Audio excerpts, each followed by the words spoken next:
I was driving this morning in traffic, and then I was feeling kind of pressured and stressed, and it just seems like sometimes the circumstances of the world are closing in on me, and then I was noticing that actually there isn't anything there, that everything is just me, and so I can change the pace whenever I want. Sure.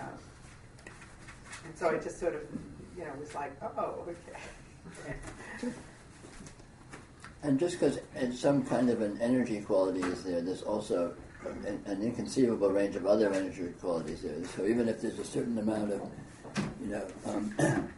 let's say tension with being involved with traffic or something, even if that's present, it's only a very small strand in the tapestry, so to speak. Right. There's all sorts of other qualities present, and there's no entrapment. None of them are. You're not stuck in any of them. They're just flavors that are present. Yes. Well, and even having altercations with people, apparent people, is really there's a choice there about whether you actually kind of go there or not. Exactly. You don't just because an energy quality is present doesn't mean you need to think you inhabit it or think it matters. Yeah, no, and then I was thinking about my childhood and being bullied and blah blah blah blah blah. in these situations that apparently continue to arise, where there are seemingly these same scenarios, that come up again and again, and then I just went, oh, there's no one to bully. There really isn't anything there. If I actually look and see, like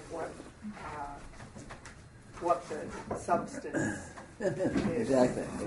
It's always,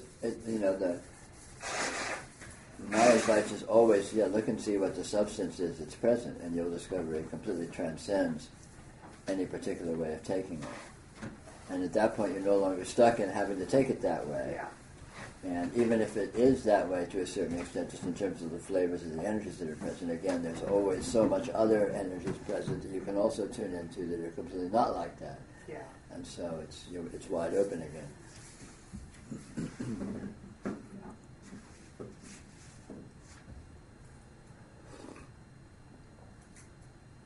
I was also having that experience today, but it kept coming back, I mean, the problem, as soon as I look at it, there's nothing there, but then it comes back pretty quickly, again and again.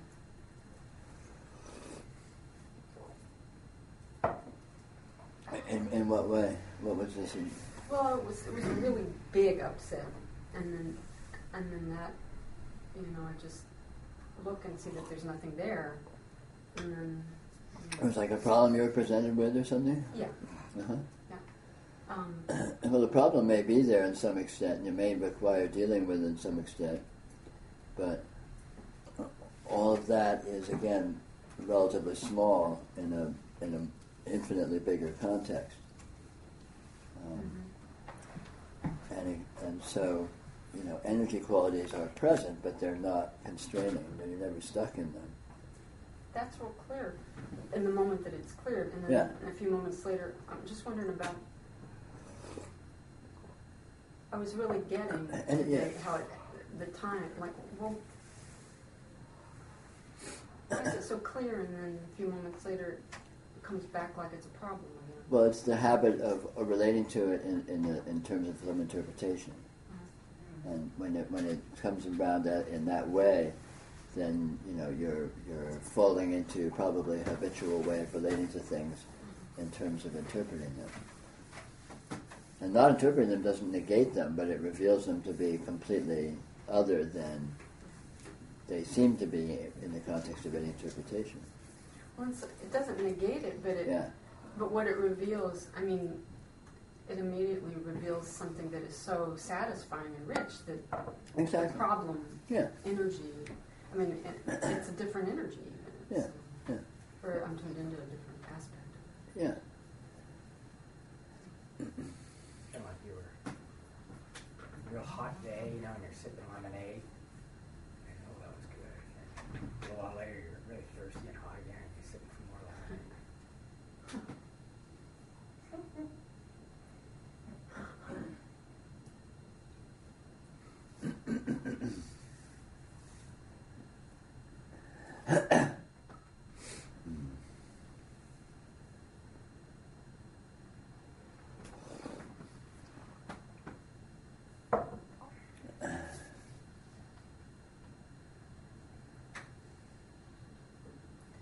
it's interesting to me how, just noticing even just one grain of that can kind of just change the whole day, Oh, yeah.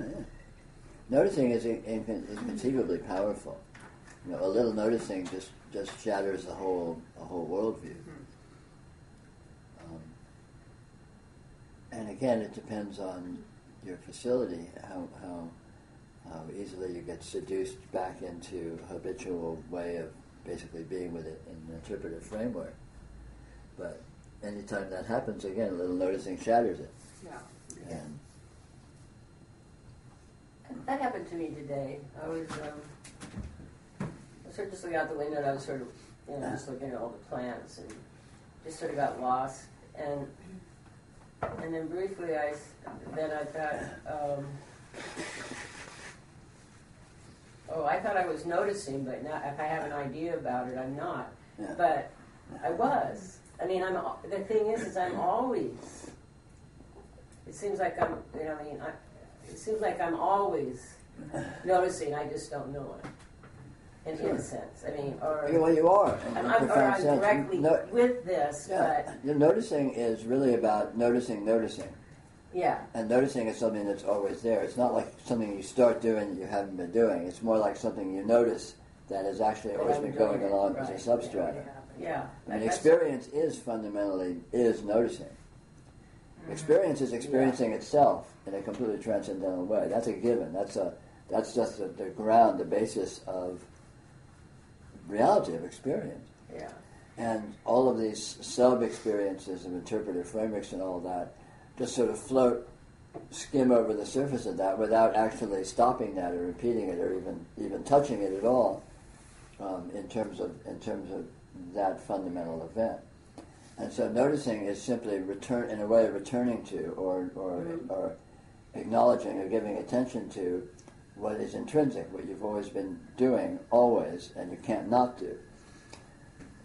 It was so comical. I just started laughing. I said, well, of course I'm noticing because I'm experiencing. Exactly. It just. Yeah. Experience itself fundamentally is transcendental. It simply is. That's what it is. That's what it's made. That's how it works. That's what it's. That's what the action of it is. So if experience is happening, then transcendentality is happening. Right. It's just how it happens to be. And so all these overlays that imply limitedness and imply these interpretive frameworks and all that don't ever touch that fact. They don't go anywhere near that fact. They can't affect that fact. They can't stop that fact. They can't start that fact. They just have nothing to do with it. Yeah. And this is why noticing is so powerful, because you're basically allowing yourself to tune into or acknowledge or notice that which is already intrinsically the case. Just how transcendental experience is intrinsically, inalienably. And of course, experience is that, you are that, all this is that, this is what we have here. And we're talking kind of in a context of noticing as a remedial noticing as a remedy to not noticing or to being orienting an experiential framework. But noticing can be also a much more of an exploration, a proactive thing. You can really be primally and fundamentally with what's going on here. What is this actually? What is it that's happening? Where is it happening? What's it made of? How is this happening? How is this appearing? Which is less of an escape from an experience, from a relational context, and more of a really push the envelope of really seeing, well, how profoundly can I really see what this really is? Right. And that's pushing the envelope, and the more mileage you get out of that kind of exploration, the more fundamentally your noticing becomes more spontaneous and more intrinsic. It's really fun when it's fun. I mean, when I sort of asked about this Monday, I think, I was saying that, we were talking about samsara. I'm not, I'm not coming to all these things, learning how to get away from some sorrow or my problems. Yeah. I have a glimpse or a sense of something really cool. Yeah. And so.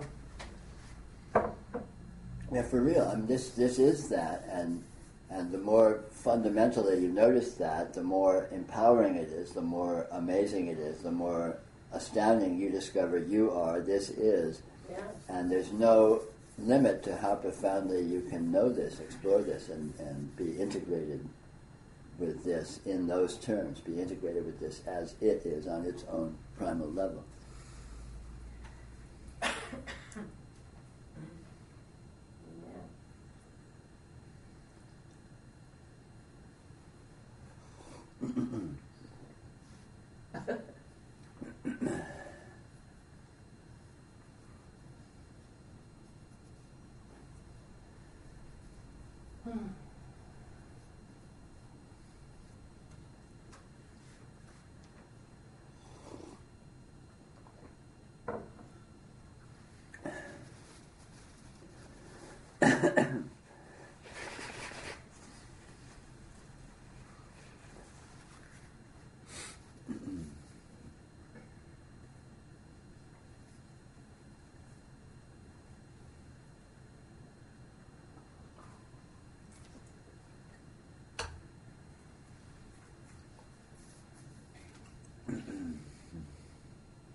I have been noticing how the energy organizes itself Mm-hmm. in dialogues that I see people having Mm-hmm. with each other. And it seems like the interpretive framework that each person brings to the experience has something to do with the energy. But I guess we really can't tell what the energy is all about, right? Or can we? Well, every characteristic of the structure of the energy, which includes frameworks that people have and moods and inspirations and all these various things, are the energy, but the energy transcends all of these things, so you can't actually pin anything down. And the process of the energy is the process of reality. And all the events that we see occurring in various ways and in various levels reflect this process. But you can't tell what the process is from the events, because you can't tell what the events actually are, because you're just seeing like a tiny angle on structure. But the energy is very strange because it's so incredibly intrinsically structured and so purposeful, and so, I just say that I call it intelligence, which means that it's embodying an infinite degree of functional structurality, just on every level of subtlety and what have you. All the forms we see and all the interactions we see and all the functioning we see is all just evidence of this amazing functional structure. So I guess we can never understand the raw experience or what's really happening from the appearance. Well, the important thing is to understand that it is what it is, rather than to define that or pin it down or come to some kind of a final version of what that is. But see what this is. See that this is this. It is fundamentally transcendental. It is fundamentally integrated with itself. It is fundamentally hyper-intelligent and hyper-structured, and it is fundamentally spontaneous. It's doing itself always in real time. And its entire process is this real-time event that we call experience. But that is knowable, very absolute intimacy. But what it means, or trying to make sense of it in any terms whatsoever, other than the raw fact of what it is impossible, because it's infinite. So the raw fact is that it's presence. That's it is. all we can really say about it. Yeah, it's presence. It's transcendental presence. It's hyper-intelligent presence. It's so on and so forth. But rather than trying to don't think of it in terms of what it is, in terms of words and ideas that describe it. Just go to the real thing and be with it as it is, and then all the different nuances of ways to describe it will just pop into your head. But none of them, even though they all indicate it poetically, sort of, none of them actually capture it. But it's absolutely intimately knowable. It's absolutely directly knowable, and it shows itself. It reveals itself as being transcendental, and that's why it's liberating, and that's why it's empowering to come to know it. As you discover what this is, what you are, is so inherently amazing. Just so stupefyingly unlimited and omnipotent, and so on and so forth. Here? Yeah. I'm finding that to be true, and it's way more interesting than like I used to be really driven and dialed in, so to speak, and have all these golden, Sure. bullshit things going on, and now it's just like I'm so entertained that I feel like I'm I mean, I'm actually finding that I'm not, you know, and I'm like surprised I'm functioning, just to a degree, and I've never been better in my experience. No, I'm the same way, except for the functional part.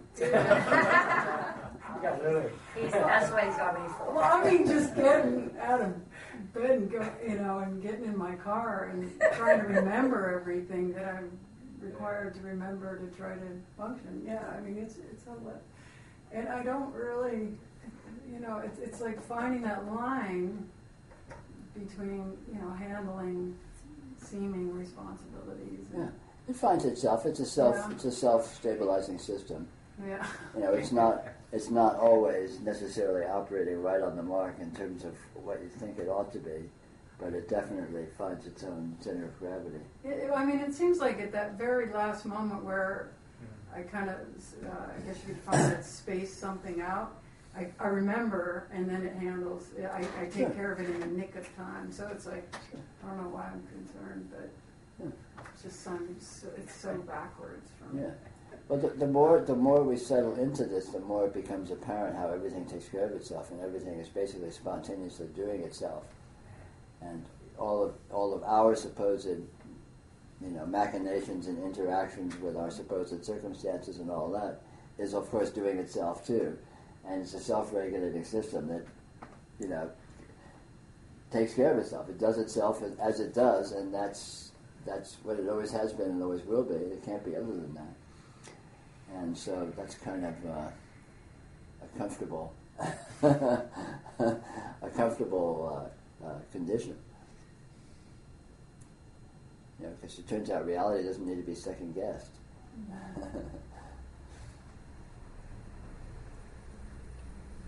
Getting back to what Susan was talking about, what actually is happening is a large part a reflection of the energy involved.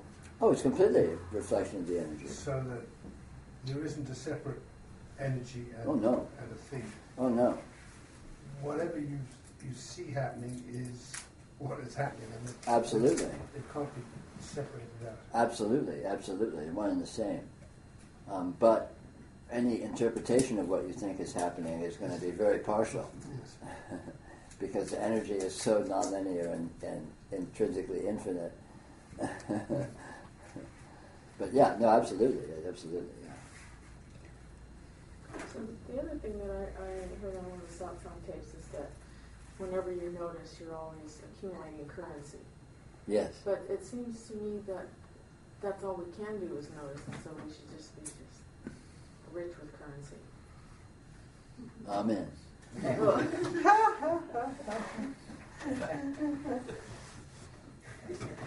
Try drawing a check and you'll be amazed that it doesn't bounce.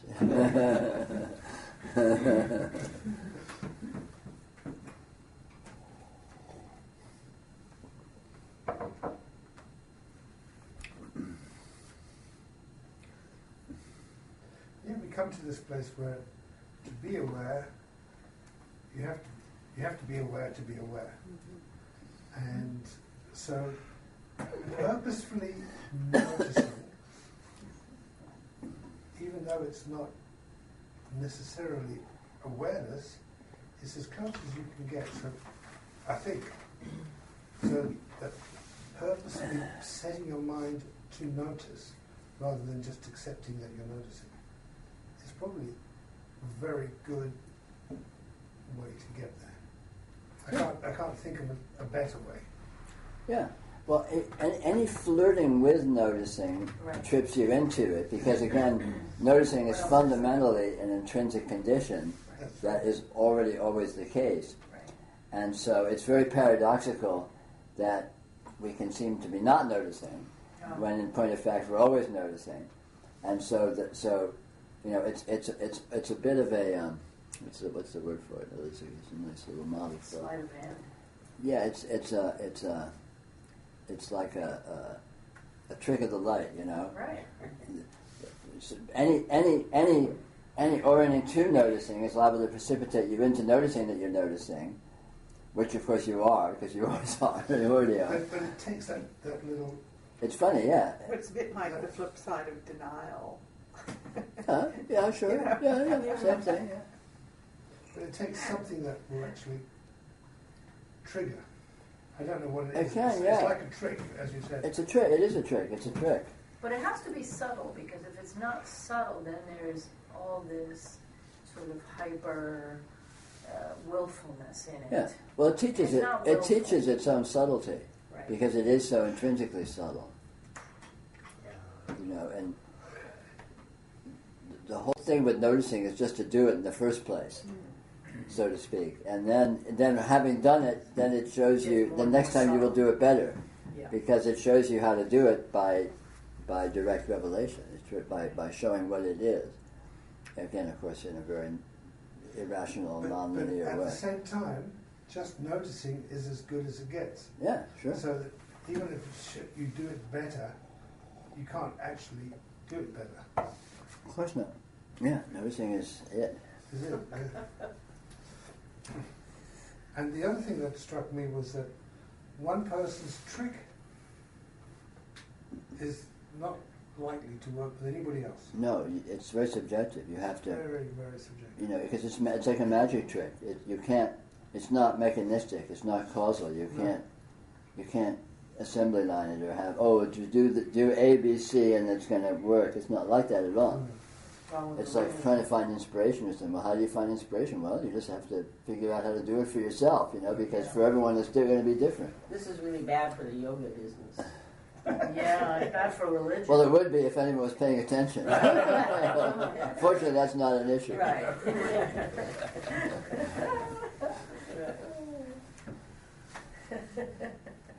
So, are you making a distinction in consciousness of noticing? The distinction between what and what? Noticing. I mean, we're actually talking about being conscious of what you're doing. In a way. In a way it is. Noticing. I mean, noticing is noticing in the sense that the second noticing is the intrinsic event, and coming to notice the nature of the intrinsic event is what noticing as an action is. So how is that different of being conscious of what you're doing, as opposed to being so involved that you are what you're doing, not necessarily aware of it? Both of those conditions can be noticing proper or cannot be noticing proper. It's not what you're doing or what you're not doing, and your stance with relationship to it that defines noticing. Noticing is a direct discovery of the intrinsic transcendental nature of experiencing, to any degree, and that can be accessed, so to speak, within any experiential context. You can be totally lost, totally absorbed and lost in an activity, and have it be noticing, or vice versa. And again, this is all very slippery because we're talking about sort of noticing proper, as opposed to the intrinsic noticing, which is always happening. And the difference between those two is completely undefinable and paradoxical. So I couldn't possibly say what it is, or even if it is. I mean, talking about this, we're touching on the nature of the mechanism of delusion. What is delusion? How does it happen? Well, it's very, very strange because delusion is actually realization. And so, yeah, okay, if that's so, then how come when you realize it's different? Well, again, you can't, I have been unable to definitively communicate exactly what the difference is because it's paradoxical. It's like the difference between being lucid in a dream and dreaming and being lost in a dream. In both cases you're dreaming. In both cases it's just you dreaming, except somehow you can know that you're dreaming, or you can be dreaming and not know that you're dreaming even though you're dreaming. And how does that happen? Well, I don't know. But empirically I can say that it does happen. And this is kind of what we're dealing with here.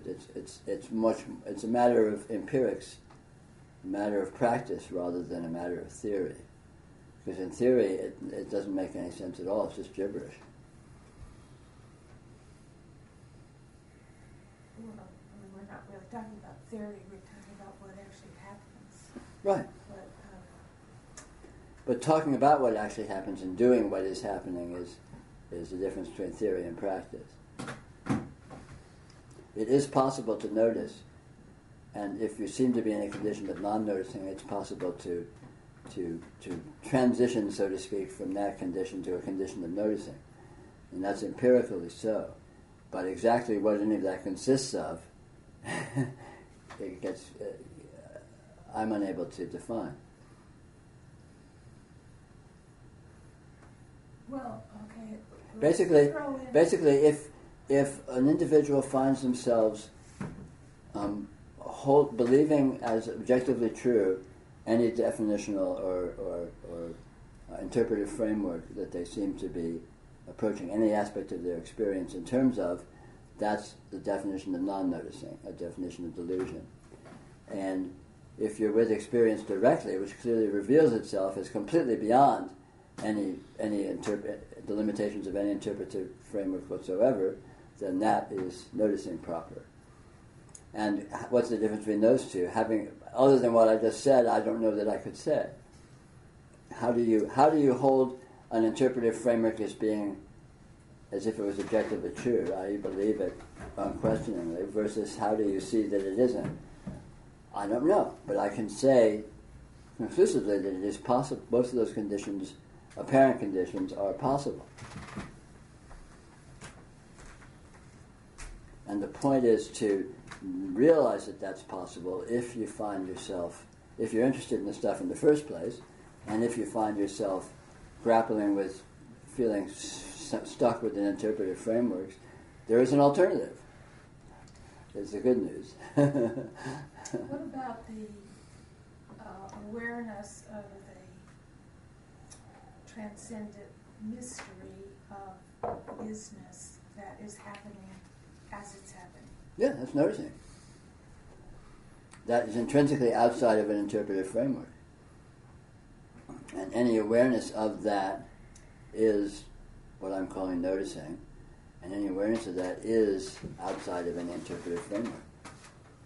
Unless you're converting that into an interpretive, using those words to churn out an interpretive framework, which is quite possible.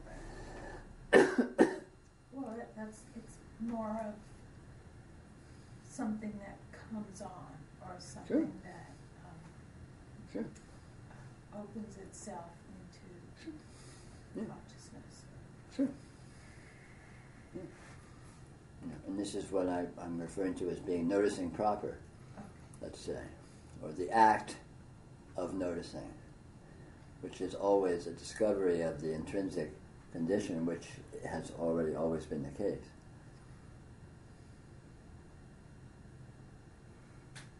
I mean, this is intrinsically astounding and miraculous and unlimited and inconceivable and infinite and, And yet it can seem to not be so, to various degrees. And when it seems to not be so, that doesn't make it not so. It just means that in some sense, through some very strange mechanism of consciousness, that condition seems to be occurring. And the alternative condition can occur at any time because it's always available and accessible, because the fundamental transcendental nature of this event here, this ongoing eternal event, is always transcendental. And since that's the case, it is always accessible and demonstrable that is the case. So this is always knowable. If one stumbles onto the trick of noticing it. In a way, what that defines abiding realization of this is when even the interpretive frameworks, is that what you were calling them, are seen in the same way as transcendent and fluid and non-stable. Yeah, realization comes to see that interpretation is this like transcendental potency exercising its intrinsic miraculous functionality. In another apparent form. Yeah, and then at that point you're no longer interpretive frameworks are no longer limiting or trapping, because you see they are themselves transcendence, which of course they are. What else there's nothing else around for them to be made of. I mean, delusion is made of pure transcendental intelligence. Where else could it come from? It was meant by, after awakening, the mountain is a mountain again. It doesn't really matter that you're calling it a mountain. It's just, it's that defining interpretation framework is just more than seeing. Sure.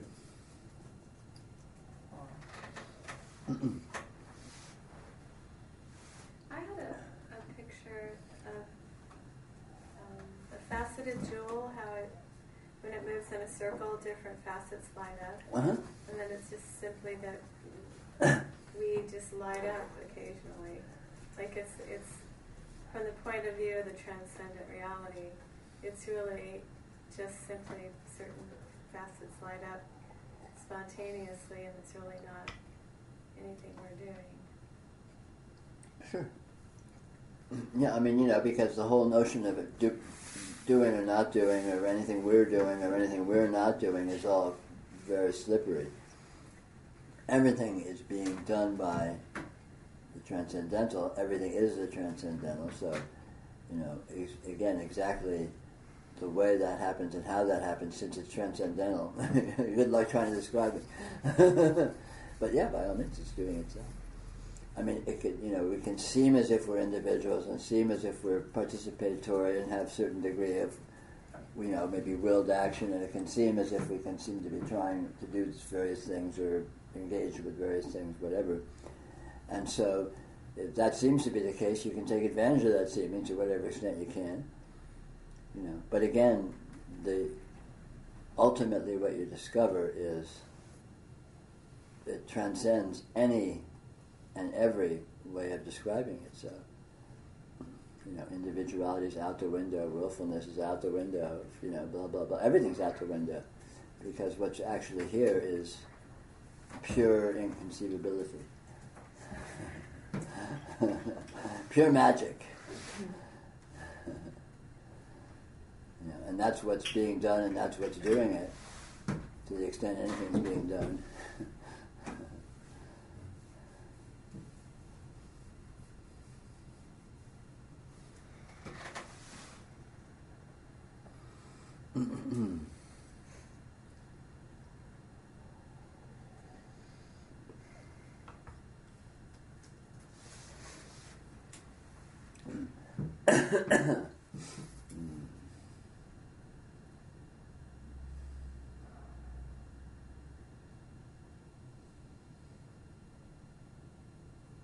So all this talk about noticing and trying to notice and getting out of interpretive frameworks and all that is pure bullshit. It's a Trojan horse that may have a certain amount of utility to see things in those terms. But it's not actually true. It's not actually like that. But what it is actually like can't be said, so why bother trying to say it? It's no less true than anything else. No, certainly. No less true than anything else you can say. Yeah, right. And may have more utility than some things you can say. Accent on the may.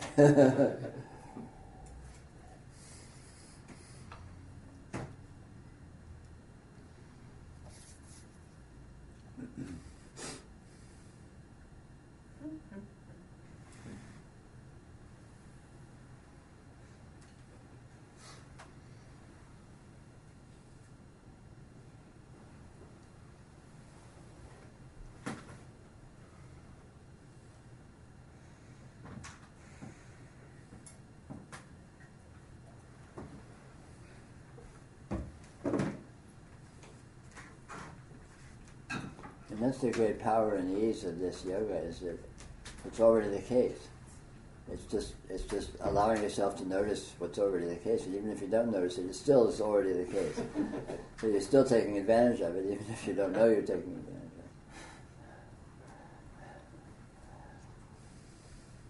it. Well, and maybe getting that you can Yeah. do it. Yeah, and that's the other great news is you can actually notice it. You can actually, fully experience the miraculousness this is.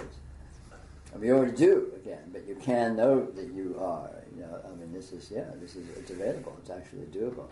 Or just in some it's easy. It's practical. Yeah, I mean, in a little way, I was wondering the other day. Non-locality. What the hell's that? Yeah. And then another day, not so long ago, I'm dozing. I guess it was quite clear. Total non-locality. Happens all the time. Yeah. Here you are.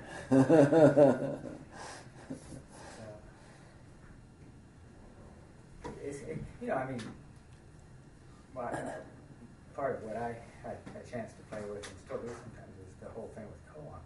Koans, and they're beautiful. It's something you just hold, like the unspeakable in a way. You hold it, and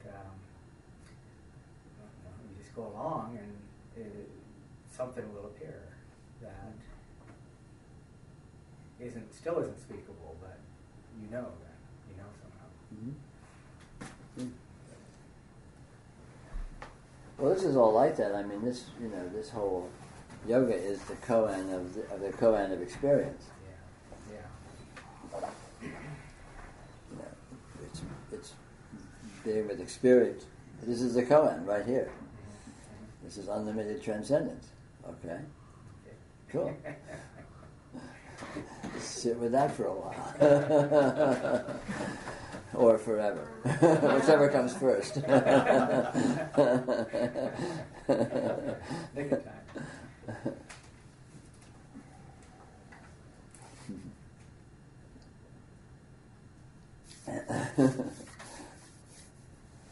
So, Peter, one of the other things that I've been noticing is the stories, and the stories have so much Shakti to them, mm-hmm. and they're so powerful. Mm-hmm. And so I was, I was just like saying, I'm not going to go with that story. I'm not going to go there. But then I was finding that I was just like, pushing it away or trying to stop from going there. But that doesn't work. So now my strategy is that I don't have to believe it. Yeah. The best, possibly the most practical way to approach stories and interpretations is just look at the way in which they are true. Look at the way in which they are just partial. They're partial. They're intrinsically partial. No story, no interpretation can possibly capture the whole event. It may be indicative of certain superficial aspects of things, but it doesn't even capture those. Yeah. Because events are infinitely subtle and complex and multidimensional and have facets that you can't know and so on and so forth. So any story, any interpretation is intrinsically partial, i.e. inaccurate, i.e. not true. And they occur spontaneously, and the mind orients to them to some degree, and all of this happens. But the fact that they aren't accurate is very easily discoverable. And when you see that, and you get the certainty of the fact that no interpretation can be accurate, it just deflates their importance. It deflates their urgency. It deflates their seeming charge, because the charge is based on the idea that this is the way it is, and so that provokes a reaction. But if it's not the way it is, why react to it? So when you say easily discoverable, what do you mean by that?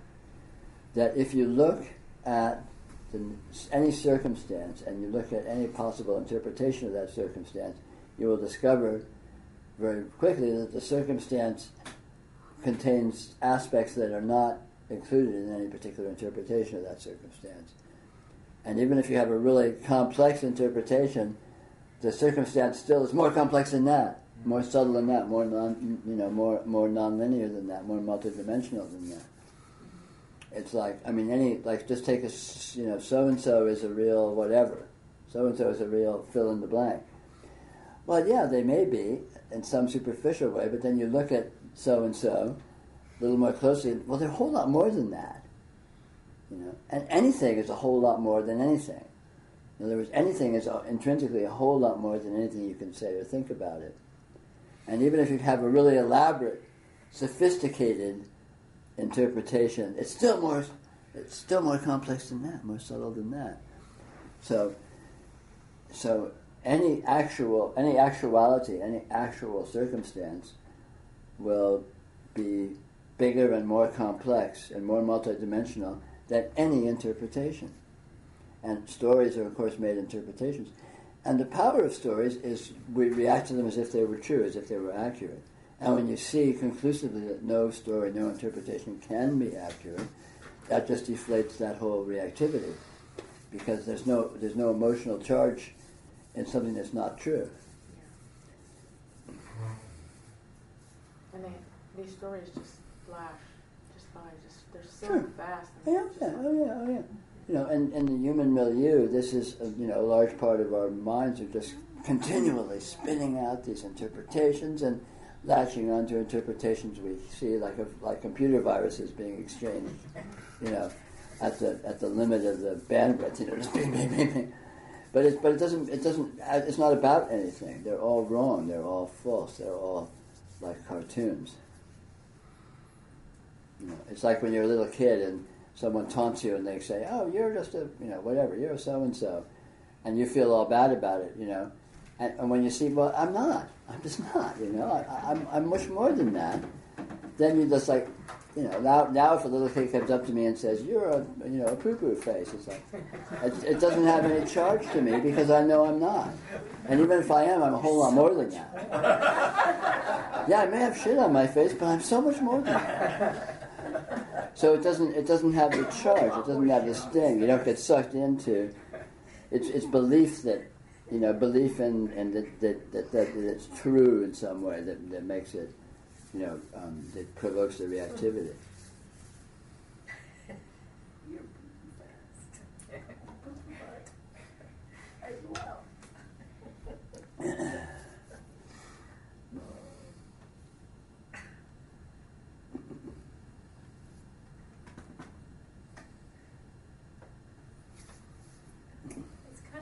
Watching fireworks, the different states of mind that come through. Oh yeah, absolutely. Watching the weather or something, it's just this amazing energy events, and you can sort of see them on the horizon, and they come, and then they're swirling around, and then they're gone, and something else is coming in continually. Yeah, I mean the energy conditions. The energy is always in motion, and all these flavors of energy and configurations of energy always presenting themselves with complete dynamism, and none of them ever have any staying power. None of them are permanent.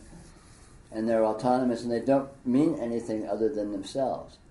These energy conditions that waft through, all they mean is that they're there. They don't actually have any implication or importance or anything. Like the weather is not important. It just happens to be the way it happens to be at that moment. It's going to be different in the next moment, or the next day, or the next week. And then that'll be that way, and then that'll go, and then, just this continual. It's like the waves rolling in on the beach. They just keep coming, Just sit on the beach and there's waves and there's waves and there's waves. And they're never the same. And sometimes they're big and sometimes they're little. And sometimes you get a big one and then lots. It's just it doesn't mean anything. It's just the energy churning itself,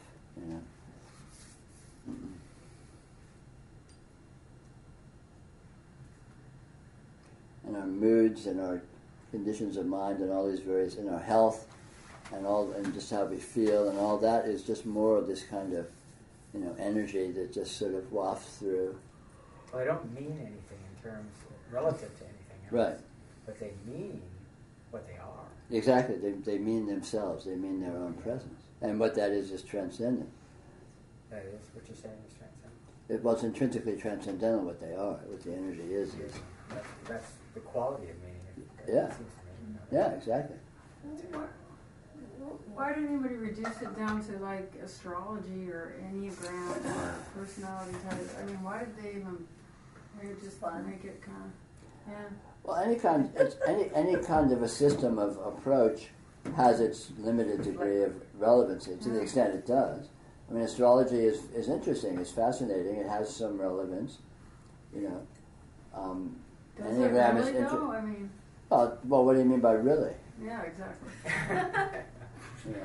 It does. Well, what do It you does. mean by relevant? It does to the extent that it does, and if that's interesting to you, then you can play with it, and maybe get some mileage out of it, or Enneagram, or the elements, or the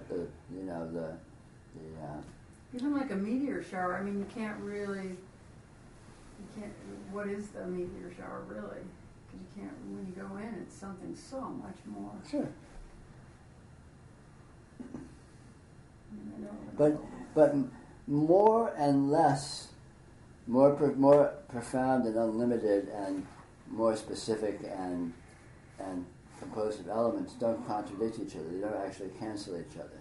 Right. The profound doesn't cancel the superficial, and the superficial doesn't cancel the profound, and they're not even opposites. They're just aspects of each other.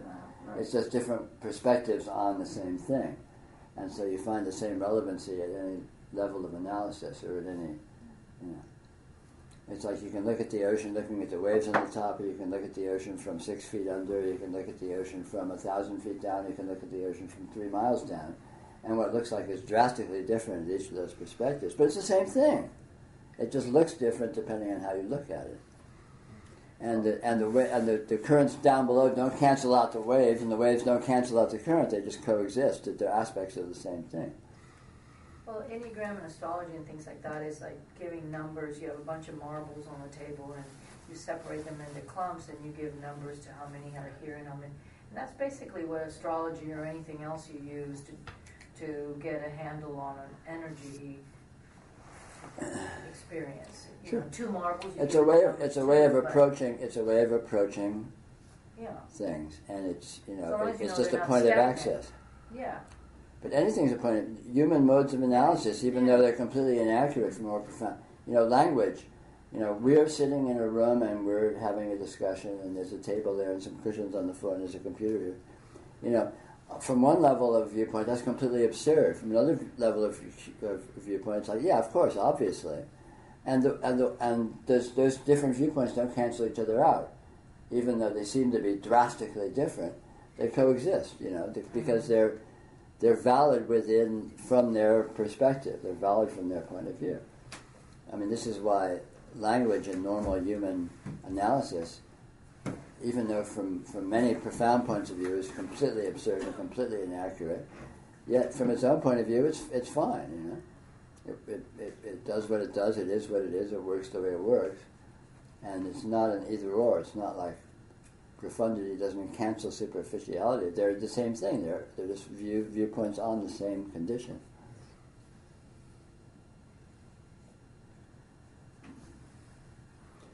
And on that note, We snack. dessert time. There is but one dessert. Then it's dessert time. Oh, that's good. In that case, that's what I'm having. But there's chai. That's dessert. We'll be back shortly. Don't turn them off. Don't turn them off. Well, of course.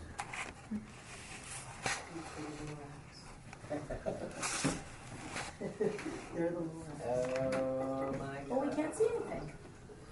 That's them now. They can see you. Mm-hmm. Can they? Yeah, see, that's what they're seeing.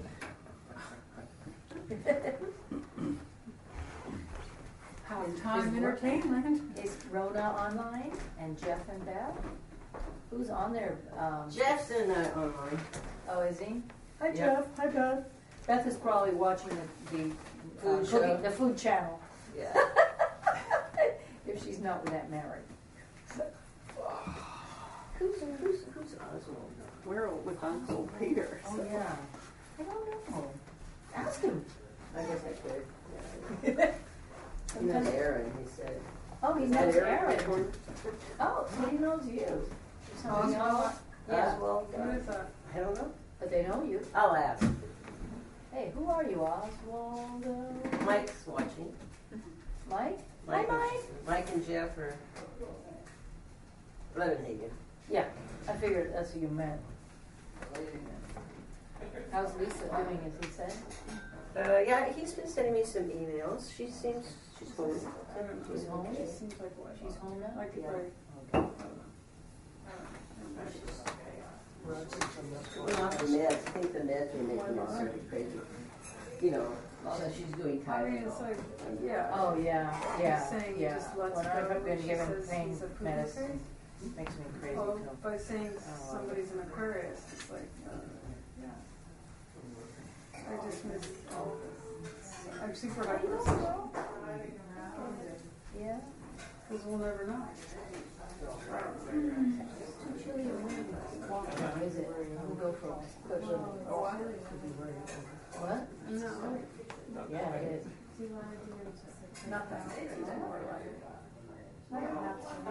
There's no around the block, but we could walk to the end of the block and back, just to get a little So what do you call it?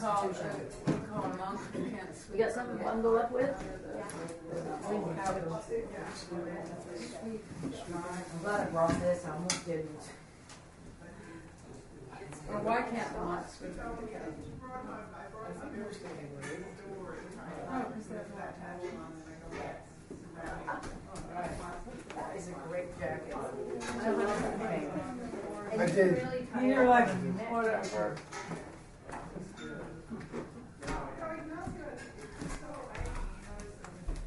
I can remember those jokes.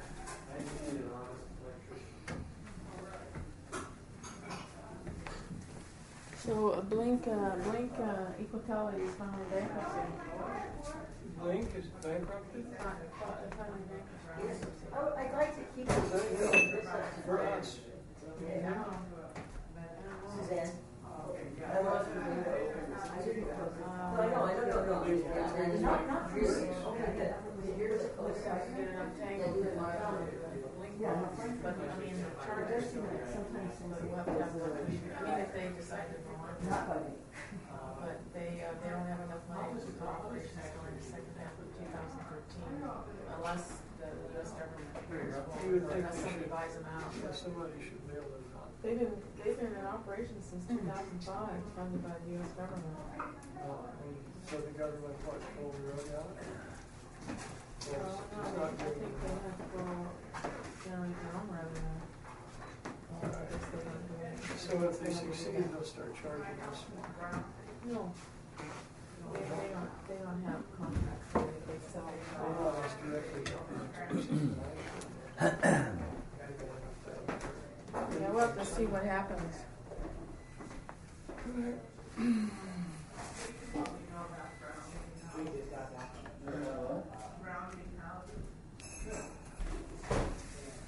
Like you want to play ping pong? Sure, yeah. Oh, that's really quite easy. It's a good thing to do on a Friday. The easiest way is to take a strap from your main electrical service. You can go to a pinion pipe, or any pipe, any pipe, preferably copper, so iron will do it, that actually penetrates the ground. Literally, just grab it. Who's that? Well, if your plugs are wired to the They box, make then chargers. it's already done. It's already done. Just And ground the service. federal government in 2012 funded to for every EV that was sold, they Yeah, but you shouldn't. Again, it depends on how your plugs are wired. You have three and so it's a box that is a charger, but also it sends information over to the Blink network, and they were trying to build the biggest EV charging network, and they made some bad decisions. But they basically You have to look and see how he did it. they sell great Your chargers. whole ground outlet should be wired to the central service. And then the central service itself has to be grounded. That's what Nancy and David just got. Oh, really? Yeah, they just got solar panels and they so that they can charge their vehicles. Yeah, you should try that on the roof to go up, it's far out. Bottom line is that I just, needs the process, the next thing is you just don't want your house burning down. Of course, yeah. Well, that's not liable to happen anyway, unless because the only things that are liable to cause problems, unless there's serious wiring error in the wall.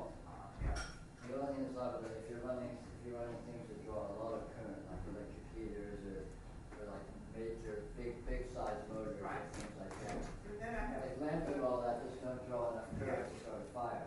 now I have the GFI or whatever they are Yeah. for it, so they automatically pop off. Yeah.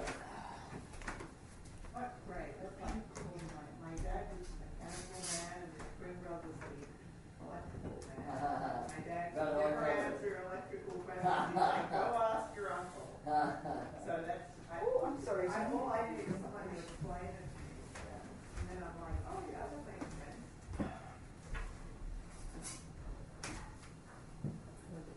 Well, even if you have a too small outlet, it's Yeah. actually grounded. Okay. Because one side of the plug is actually going to ground. Okay.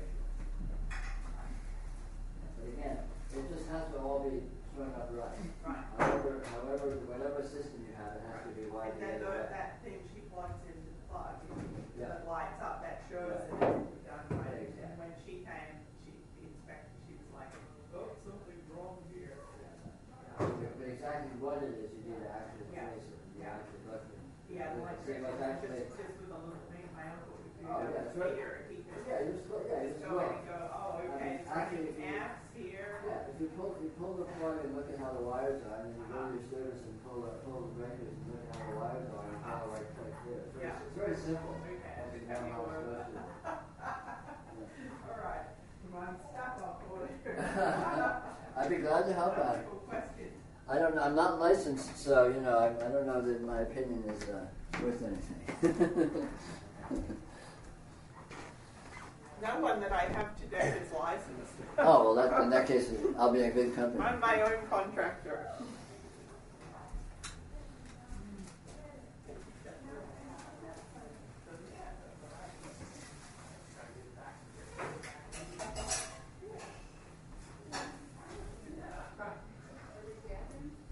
Not yet.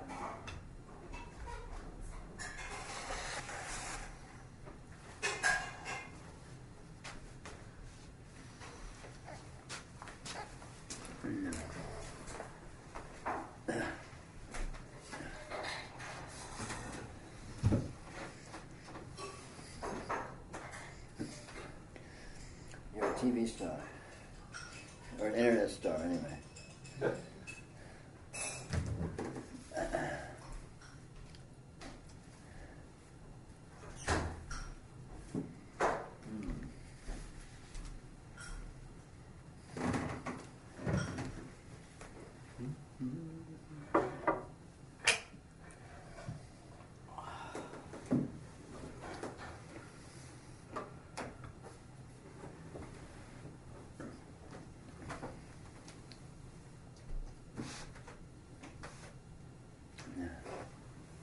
I think electricity is such an interesting thing because it's so intangible. It's amazing. And yet, if you know like how things work, it's actually pretty simple. But there's sort of a huge gap between. It's a bit like reality. The gap between you have to do it to do it. Yeah. One of the best ways to understand electricity and to make it real is to get shocked. Yeah. And then you know experientially what electricity is. Right. Yes. When I was a kid, I'm not bragging now. Yeah. When I was a kid, I must have been about 6 or 7 or something. Mm-hmm. I took a safety pin and stuck it into an electrical outlet, and I learned right away what electricity was. Right. And, electricity comes out here. I wonder what it is. Right. And now I know. Well, that's the other thing the inspector said is that I need to have child-proof switches, plugs, which is ridiculous because there are no children. No, it's absurd. Did you get GFIs in your kitchen? Yeah. All that good stuff? She's still saying I need to change them all out for tamper-proof plugs. What's that mean? What's a tamper-proof plug? I have no idea. You're supposed to go to the store and ask, like, what's a tamper-proof plug and could I have some? I mean, how do you tamper-proof a plug? Any plug can be tampered with. Like you have to then untamper it so you can plug your electricity, your cord in to do anything? Well, kids have. You push aside a little thing that slides around the parallel, and you push it in. Oh, I see. But no house has those. Well, this is an inspector saying that, oh, well, as of now, the city of Richmond are requiring us to have tamper-proof plugs. Where you're like, yeah, whatever. Through the whole house? Well, for whatever I got a permit to do the electrical for, which is in the kitchen. I think I might get those things, covers that just, you know, you can put covers on when the inspector comes, and then when they leave, you just take them off again. I suppose. I mean, it's absurd. Oh, any place you go, the plugs are plugs. And I mean, so far that's what, the plumber came and approved the plumbing, then the electrical guy came and approved the electricity and disapproved the plumbing, and the next one came, disapproved the electrical. Where you're like, what's the deal here? You're not giving them enough kickback. You have to have a 50 in your hand when you shake hands. Right. Hi, how are you? Thanks for coming. We just got a big plate of donuts. That'll do it. What? Oh, I was going to say here. That's the problem. You're not making your inspectors welcome enough. Right, no, it's You got me going. I don't think we got it. I didn't get a permit. Well, the electrical guy actually disapproved my electrical, but then when I said to him, but we're going to have to cut a hole in the floor to get a thing back to him. So he was like, well, I'll approve it. And then I said, well, how will you do that? He said, just like this. And he went over with his pen, he crossed out some recommendations and signed the. They monitor every Like, oh, that's interesting. They are the law. Yeah. I guess it appealed to his sense of power. Yeah, they know those already. Yeah, right. They know you're a rocky friend better than you. Inspectors are funny. It has a lot to do with their mood. Well, it depends and what not time of the pissing them day off. you get If you them. piss off an inspector, they can find all kinds of things wrong. Yeah. And contrarily. And I prefer getting the women inspectors, which they're much easier than the men who have to try to prove to you that they know what they're talking about. You're like, they're really squishy on the witness stand too. They drive you crazy in court. What, women? Or inspectors? And inspectors. Oh yeah. They go everywhere. Didn't you just? Oh no, there's this. Yeah. They're a good All right. example of reality. Are we back? Ring the bell. Ding. The bell's not rung. It hasn't begun. There you go.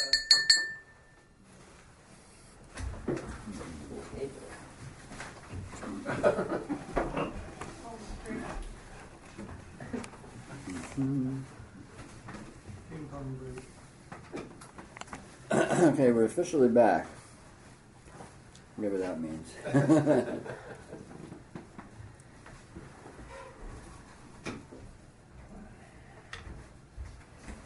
Peter, I was wondering about purity. Yes, purity is a good one. Because, it kind of gets thrown around spiritually. But then it does have, some quintessential kind of, chops. Yeah, absolutely. But it's not what you think it is. No. And so... But it is what it is. It is what it is, and you can know it when you see it. Yes. And it's got a kind of that, crystal sound about it. Yes, absolutely. So, I mean, you can just go everywhere with it. Purity is very, very simple. Radiance is absolute purity, and everything whatsoever is radiance. Okay. Great. I like that. So that makes it rather simple. Yeah, that's good. I think that covers it. In other words, you don't need to worry about impurity. Because you can't actually find it. You can't ever step into impurity. It's all pure transcendental radiance. Okay, great. And radiance is intrinsically perfectly pure. Means we're all here. Oh, Yeah. pure and simple. Yeah. Pure and simple. But that's it's important to know that. It's important to really see that. Yeah. Radiance cannot be tainted. Right.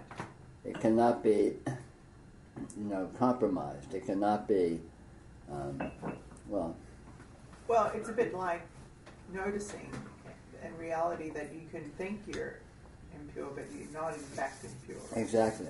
So and purity can only exist as a concept. It does not exist in reality. So it has no basis in reality. So the concept is a joke. Right. All those wasted years. If only we knew then what. If only I knew then what I know now. I'd only met Peter Brown. Well,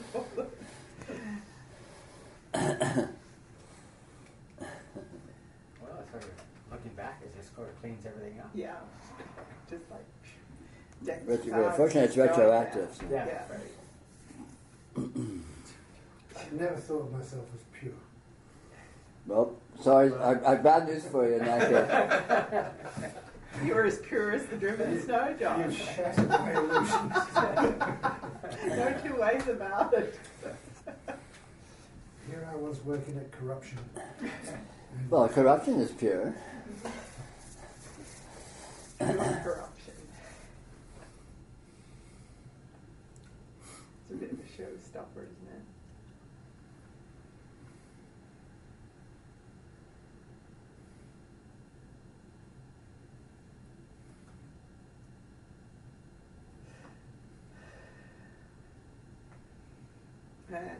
And I guess that's pretty true across the board about pretty much anything I could ask you about.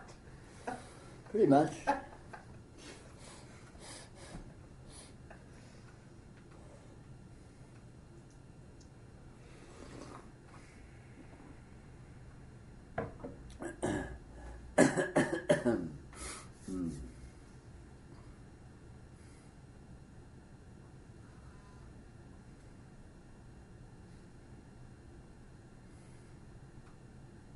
Wonder what Jeff would have to say about that. Ask him. That was him just dialing in. They're like.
missed it all.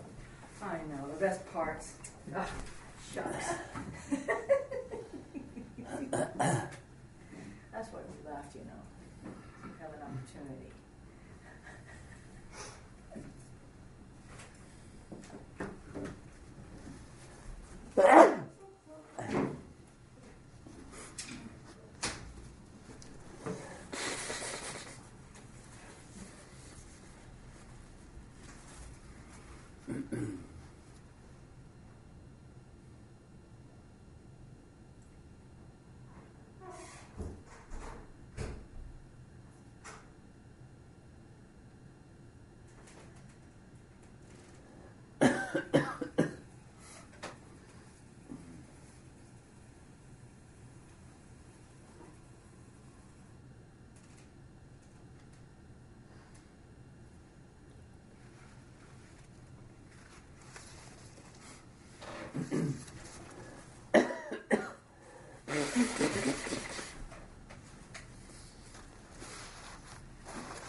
You retire you all to the emeritus section. Really? Sitting over there, and you all can sit quietly. Get some fresh blood in here, saying, "What about this? What about that?" Yeah. It's so funny. Jeff early on said you know, we were like a bunch of high school students who'd already graduated. Hanging out at the gym, Right. talking over old. Doing the year over No, again. so I just, you know, then there was this enormous, great silence, you know, for a while. And I said, yeah, they've all left the room. Yeah, it just says Peter needs some new meat. Yes. I don't know. I was going to ask that because, I mean, when you, I mean, do you ever, at some point, you know, you say something that is just so clear that you sort of refresh yourself? Oh, always. Yeah.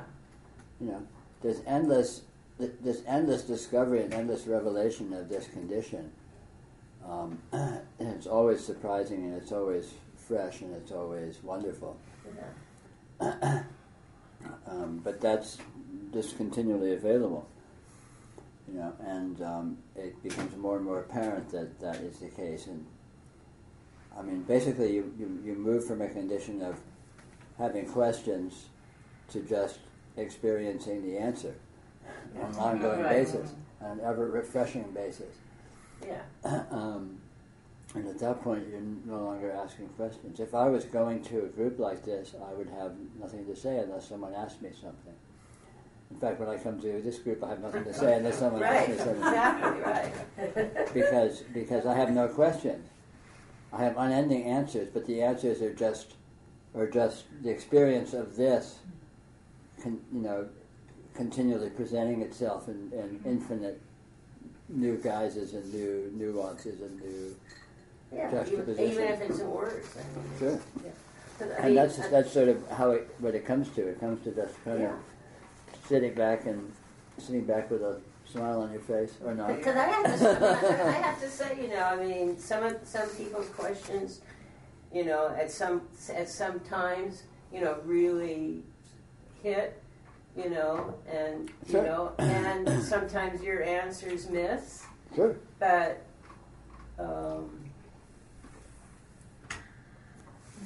you know, I just sort of chalk it up to you know, just somehow something zinged me at that particular sure. moment. You know, sure. And the other moment it didn't. Sure. And what zings you is relevant to you and your process, which is unique. Right. You know, you may have a zing where someone else doesn't, and someone else may have a zing where you don't, or whatever.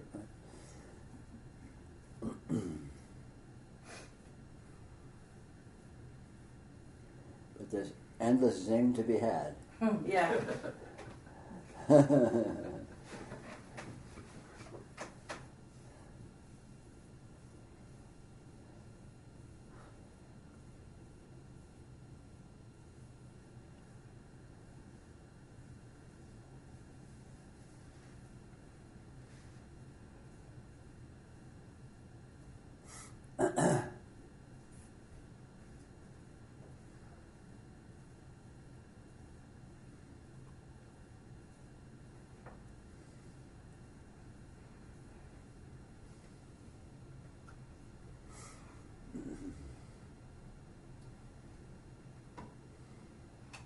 Yeah, in a way, I don't really expect answers per se. I want, you know, I'm seeking sort of, you know, recognition somehow, or affirmation of something that I'm relating. Mm-hmm. You know. Sure. There's endless nuance of fine points and subtleties, and you know, so. Sure. Yeah.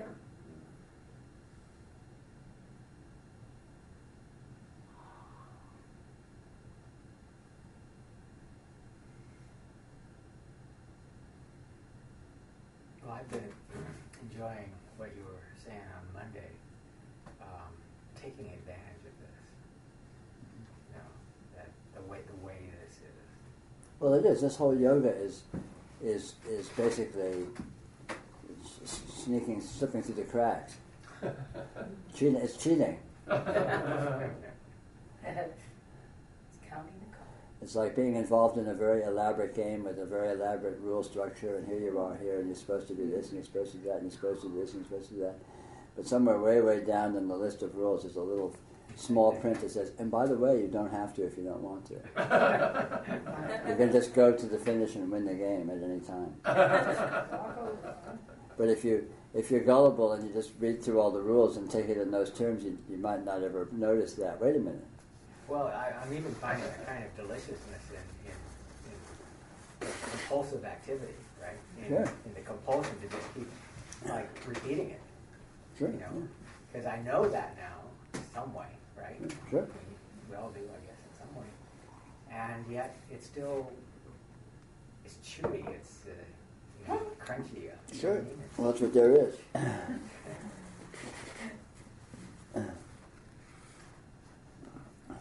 So, like, the whole idea of, say, of problems turns out to be, well, it's not even worthy of the label. I mean, it's more than worthy of the label. Yeah, right. There's so much more interesting things going on than problem, which is just a kind of, how can I say it, way of holding maybe, but that's not quite what I mean to say. It's just a texture. I don't know how else to say it. Sure.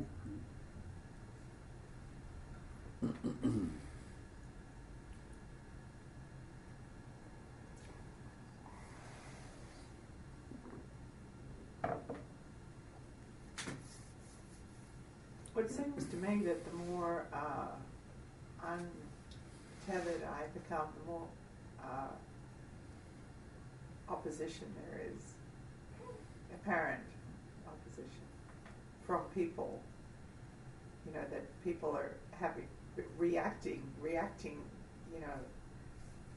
To your untetheredness, you mean? Yeah. I mean, and it's not a tangible thing. None of it makes any sense. Right. It's like if you look and say, like, where did this come from? It doesn't make any sense. Right.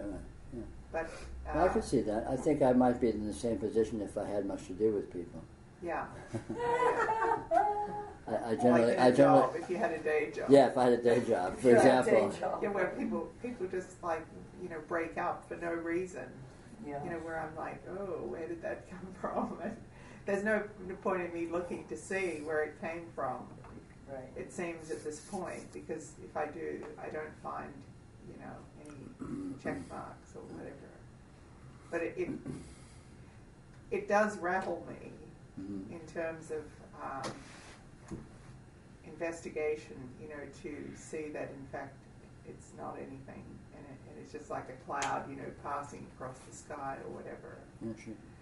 But I'm just interested in, what that is.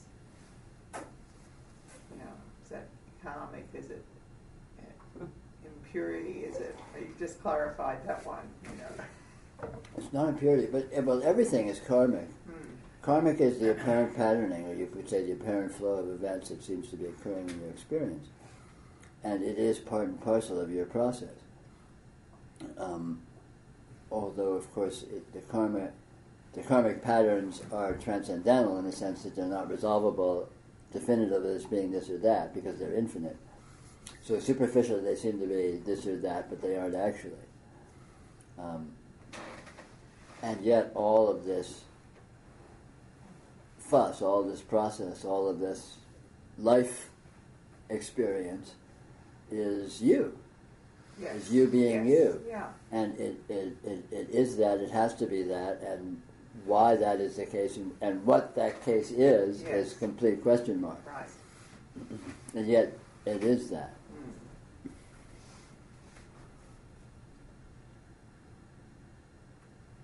Yeah, so we can't escape our own reaction to things, because that's who we are.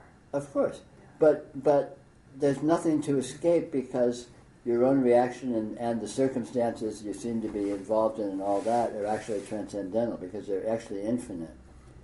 And any interpretation of them as being this or that is an oversimplification, including an interpretation of you and your reaction as being this or that is an oversimplification.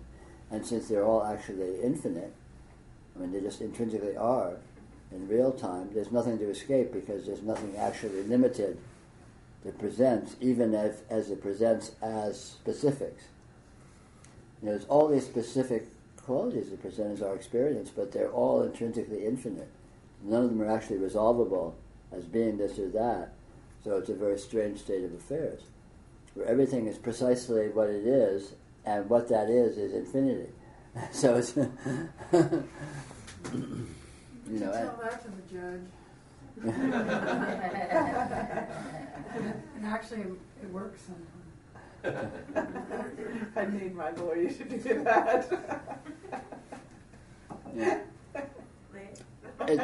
No, it's literally true that that's the case, and it's very strange that that's the case. Yeah. That's one of the slipperiest aspects of all this. You know, I mean, I talk about it in slightly more abstract terms all the time, in terms of the coexistence of specificity and indeterminacy. You know, all circumstances present themselves as inconceivably specific. So you can find as much specificity as you care to. Just look closer, you find more specificity. Right. But every bit of that specificity is infinite, is indeterminate. You can't say what any of it is, which is, it's all very counterintuitive. You think that the more specificity you get, the more determinative it becomes, the more you can know what you have. But in actuality, it turns out not to be like that. Yeah. You know, it's very strange. Actually, the apparent specificity is just, it draws me to kind of look in its direction. Yeah, and sure. Once I do that, I realize, like, oh, poof. Yeah. You know? Well, the specificity is the embodiment of characteristics, the embodiment of flavors, and yet all of that, the specificity and the characteristics and the flavors, are essentially aspects of infinity, and so intrinsically unresolvable and intrinsically open-ended. So it's a very, you know, it's counterintuitive from a human perspective, and illogical that should be so, but it's clearly and obviously so. Yeah. Well, I suppose that this apparent conflict is giving me an opportunity to kind of re-examine my relationship to apparent conflict. Yeah. Well, that's in the light of actually saying that in fact there's nothing there. Right. Yeah. Exactly. I mean, it's more clear the more it happens. Yeah. You know. And this is the fine tuning. This is the real fine polishing of realization, of integration, is to really be with all of this detail and find in all this detail, and you just find infinity, without contradicting, without in any way denying or invalidating the detail. The detail is the infinity. Right. Infinity is the detail. Yes. And so, you know... That there's no conflict, actually. No conflict whatsoever. And no limitation and no, what's the word, impediment, you know, no... Yeah. It's just a different tone and color and shape or whatever. Yeah. And all the tones and colors and shapes are actually infinite. Yes. So, you know, finding the infinity in the finite, I guess it's analogous to, you know, see the world in a grain of sand sort of thing, in the poetic image, is to discover that specifics in karma is actually unlimited and actually not limiting, not in any sense impeding or... Yeah, I suppose that, you know, the karmic part is actually seeing a certain seeming shade of something, you know, at a glance. Yeah. Going, oh, it's that again, and then actually to examine that closely and find that it isn't what I thought it was. Yeah, it is that again, but that isn't the that. Yeah. So the more I hold it away from myself, the apparent pattern, then it does have some hold. But if I draw close to that and go into it and see, and kind of, it kind of becomes diffuse. Yes, exactly so. It just sort of, you know, dries up. Yeah. And there's nothing there. Yeah, the antidote to anything seeming to be like anything is always to look closer. You know, always just go right into it, go right up to it, and it will reveal itself to be like a mirage. It'll just go and dissolve. I mean, the one good thing is working around older adults that they appear having these explosions on one day and they're really forgotten the next day that they've had one. So there's really like no follow through a lot of in terms of that's great. Any tangible problem. There are other folks. Well, they're getting there organically. Yes. Well, all of what you're describing is like what I was bringing up again. This on its own terms, being with all this on its own terms. Yeah, it's the terms of. Yeah, exactly. This, unresolvability. This constant movement, if you will, of that. And it's just like I just have this sense of kind of not relief exactly. It's like it would be relief if there was any problem, but it's just like wow, we can do this. We can just go do it. In Dzogchen they call that eternal self-liberation. It's continually liberating itself in real time. So it's continually, even though there's nothing to be released, nevertheless it's continually releasing itself in real time.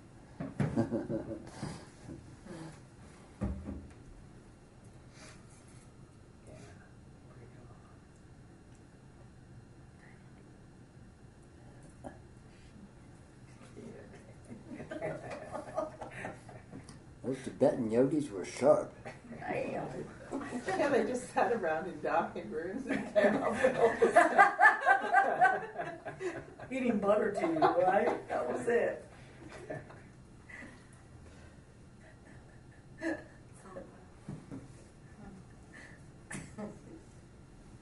Butter tea and Chang. Chang is it's like beer. It's like beer, only stronger. Oh, well.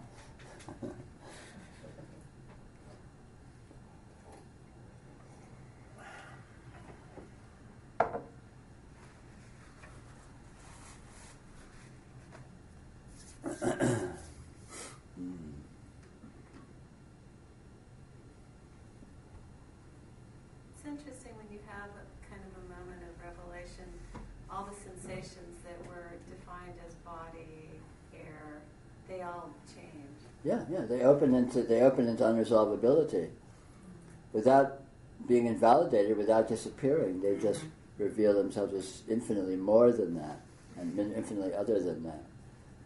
It's so wonderful because you get your cake and eat it. You get to have all the details of life, but they turn out to be more than that, and they turn out to be completely unlimited and completely free, completely unstuck and unsticking.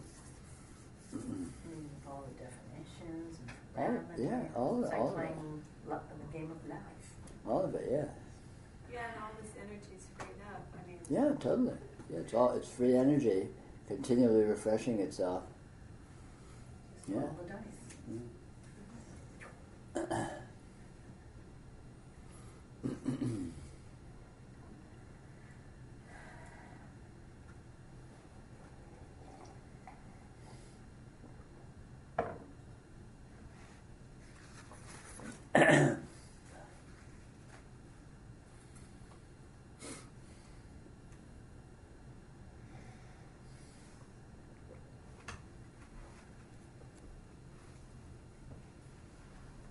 Well, sometimes even just, being able to talk about this stuff in a forum with other people who actually have a similar or whatever comprehension is helpful. Oh, very. It's Otherwise, refining. I'm at home coming up with this stuff and going like, yeah, whatever. It's like I've been doing that my whole life, and there's been no external validation whatsoever. Sure, no, yeah, validation and it's refinement, and there's reflection, and it echoes, it feeds itself, resonance. Yeah. A lot of aspects, this moves into itself by being with itself, and being with itself relationally with others and so on and so forth is just more. It's like it reflects, everything reflects back into it, so it sort of feeds itself, feeds back on itself. It's a nice mode of refinement, a nice mode of engagement.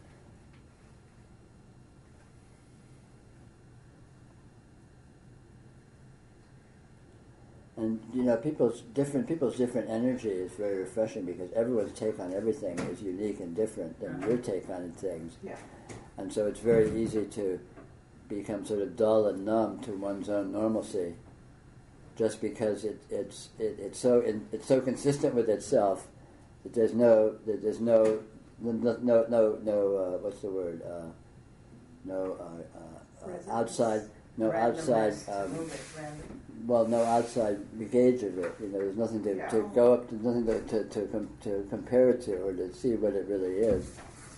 No way of gauging it, you might say. Being with other people who have a different resonance and a different essential take on it, all of a sudden it gives a certain perspective, a certain intrinsic perspective on the nature of things.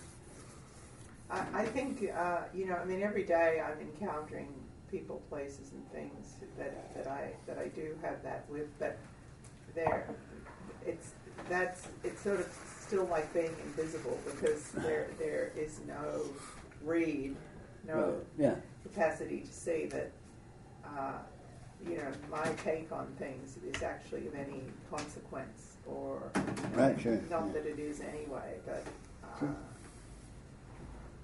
I've been grappling with that a lot lately, because I'll be in a setting with a group of people and I know there are all these intangible things going on that I don't even wish to name or look at. Mm-hmm. But I have no capacity to really know what the consequence, or I don't know how to put it into words. It's like being in a swimming pool with a whole lot of people, and that everybody who moves has, an effect on the water. Mm-hmm. But that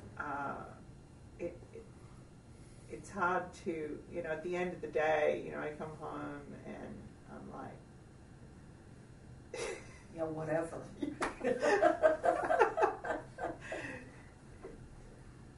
I don't know, and that's been happening on so many different levels too, where the other levels are more intangible than that. But at the end of the day, they're all similar, whether it's spiritual, physical, emotional, mental, whatever. Mm-hmm. So, a lot going on, but I just don't quite know how to, or if there is any benefit in trying to interpret what's going on, or...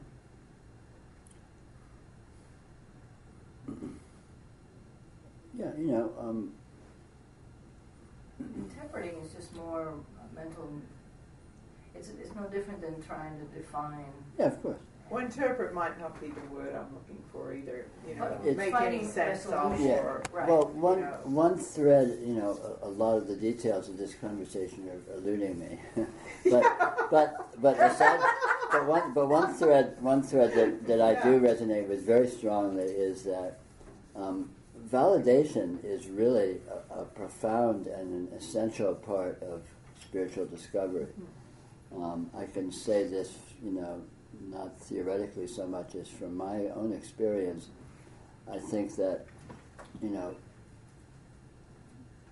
possibly 90% of the value of being with people who are spiritually mature is the validation that one gets from that about one's own insight as being valuable and true, and there's some kind of a resonance or a mutual reflection in that is really powerful and very effective in terms of call it self-actualization or self-validation, self-empowerment, all these kinds of things. They really get, wow, this is really true, and I can see that it's really true, and they can see that it's really true, and it really is true, and you sort of, it sort of orients you to your own truth, very much more powerfully and explicitly, possibly, than if one was sort of fumbling to it on one's own. Yeah, I think it's like developing the negative, in a sense, that the picture becomes clearer. And I think just so much of my life has been about just being in the void and not having any, or, that's been part of the search, is to have that validation and have... Yeah, absolutely. Have, like, in terms of a life path, yeah, or in terms of having like a creative outlet, or in terms of having like, you know, whatever, the true, you know, the true lily revealed, or the or whatever, you know. yeah. I think that's a valid sort of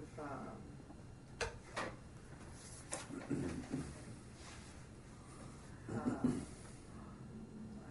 valid. Yeah. Yeah. I think it's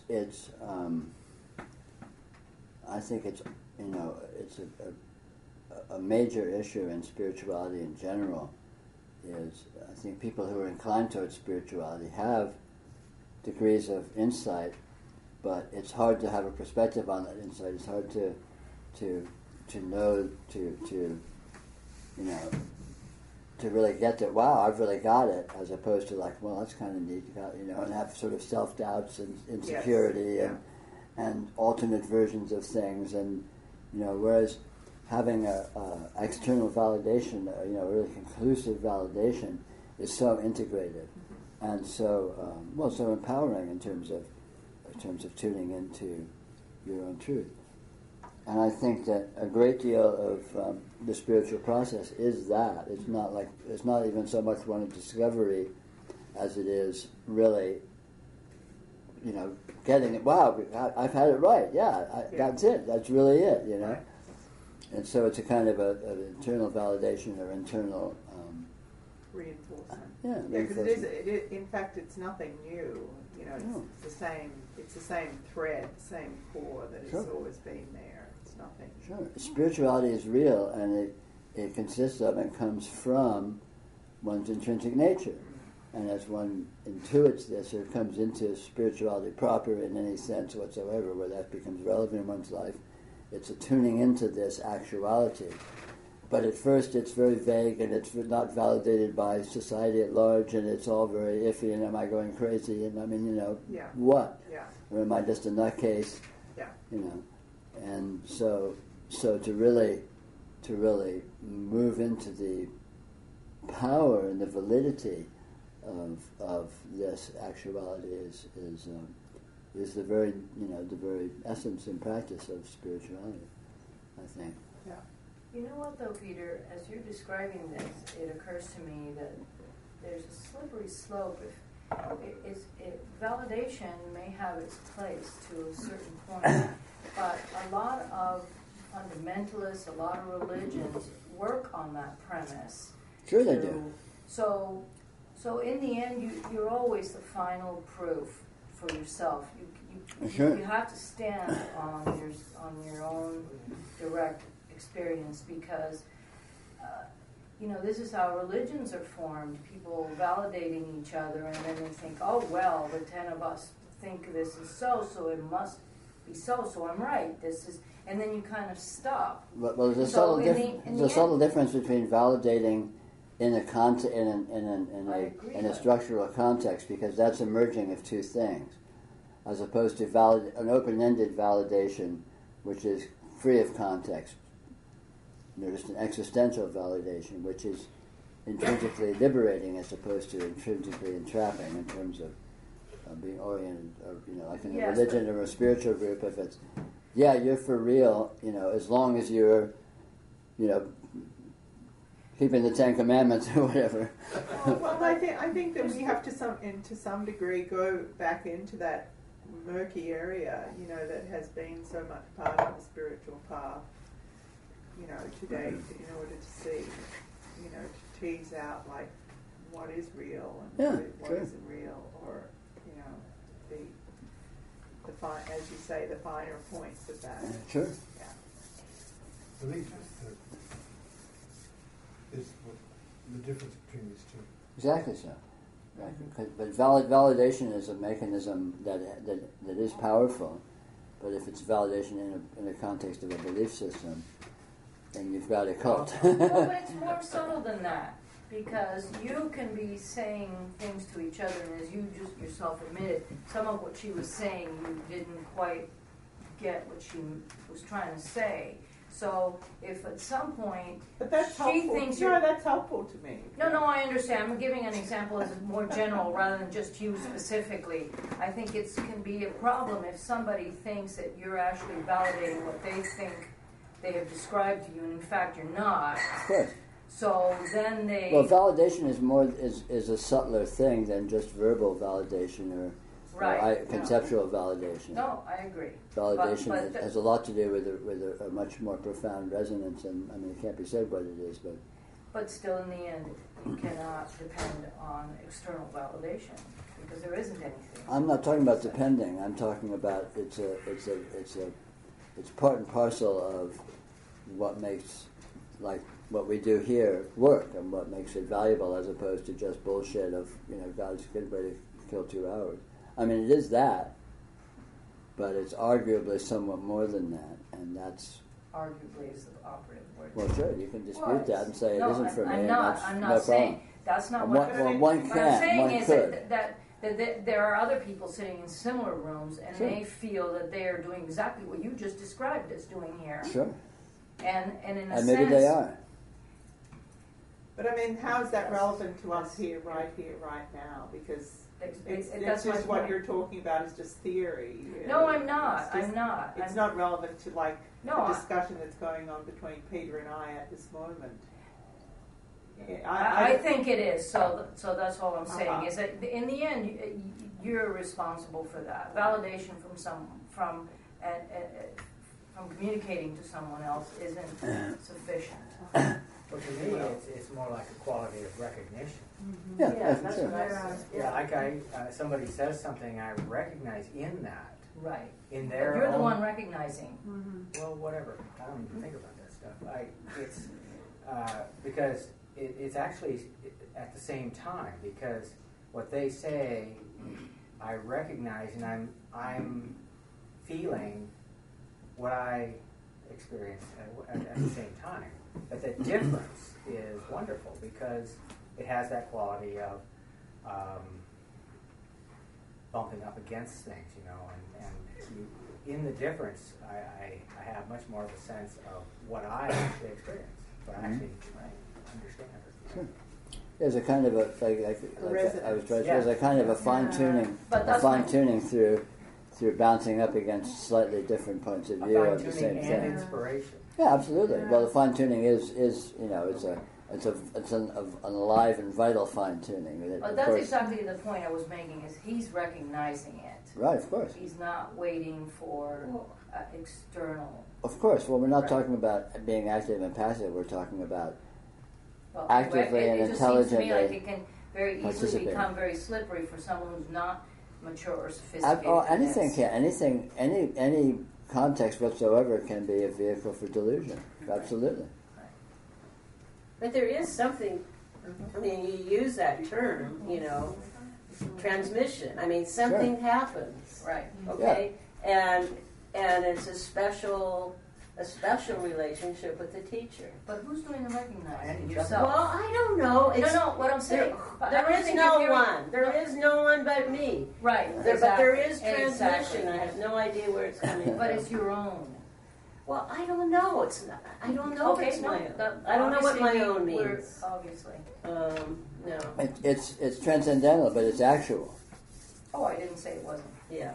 And the point is, well, sure, whatever. Okay. The point is that this actuality is potentially advantageous.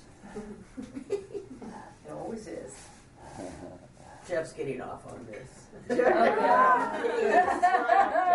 He's a rabble rouser. Jeff, kick some ass. Come on. Jeff lives in Kensington. Yeah.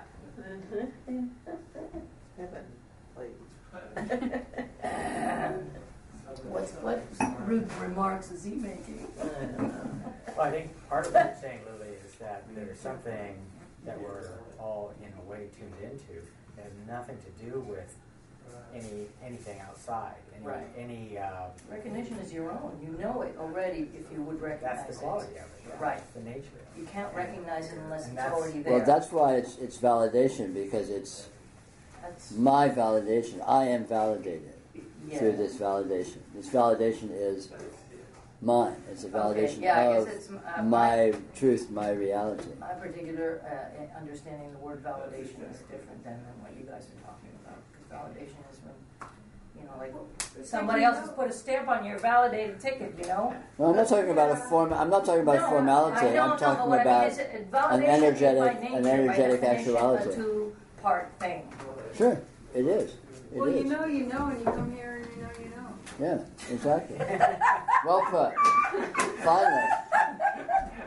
And summed up. Well, and you see other people know. It resonates, yeah. And it resonates finer and finer. Yeah, absolutely, yeah.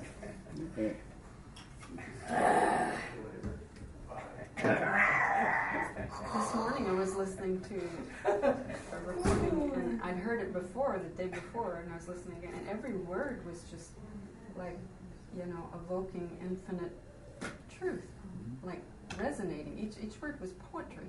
Nice. And I heard the same thing, the day before and hadn't heard it. Yeah. Why didn't I hear this? Every word, But sometimes everything is that way. But then words, that's a kind of validation. It's well, it is. That you're not alone in the knowing. That you're resonating with others. Sure. Well, it's a very relational. Oh, it's a shell. The inching chord. It The is. inching chord is like not me doing this in isolation, out of context. It's actually me doing it in context in my life, and that what I'm observing is that it's happening in every single area of my environment that I come in contact with on so many levels that I can't ignore that it's having an impact, And But there's something in the relationality that is part and parcel of the process. And exactly what and how that is anyone's guess. Yeah, exactly.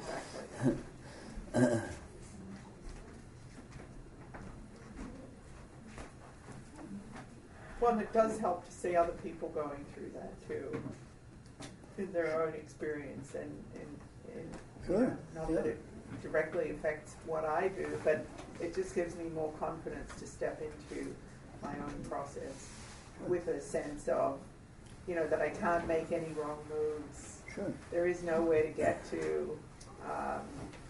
Sure. And that's the very essence of validation, is to feel a confidence in your own being and your own functionality. There are no wrong tile colors to get, It's just like, whatever it is, it's like across the board. There isn't a better car I could have, or,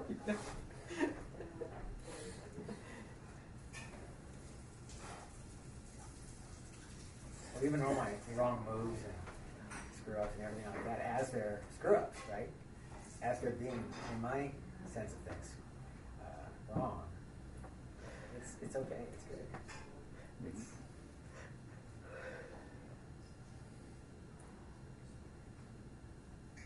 That doesn't seem to be in the way of anything.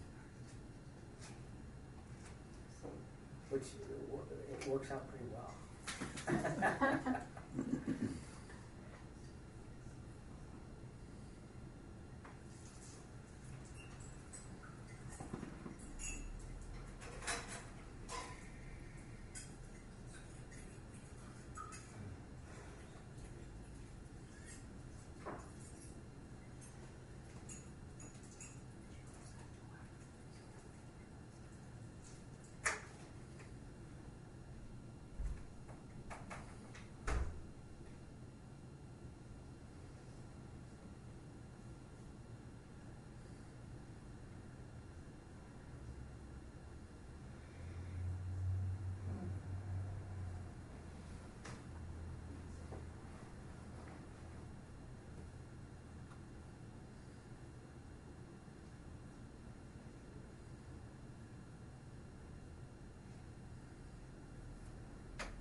Well, gee, maybe we should swing by the pub on the way home. Yeah, I was just thinking that actually. I know you were thinking very loud. Like a good pub night. We haven't done that for a while. It's like, whatever happened to those pub nights?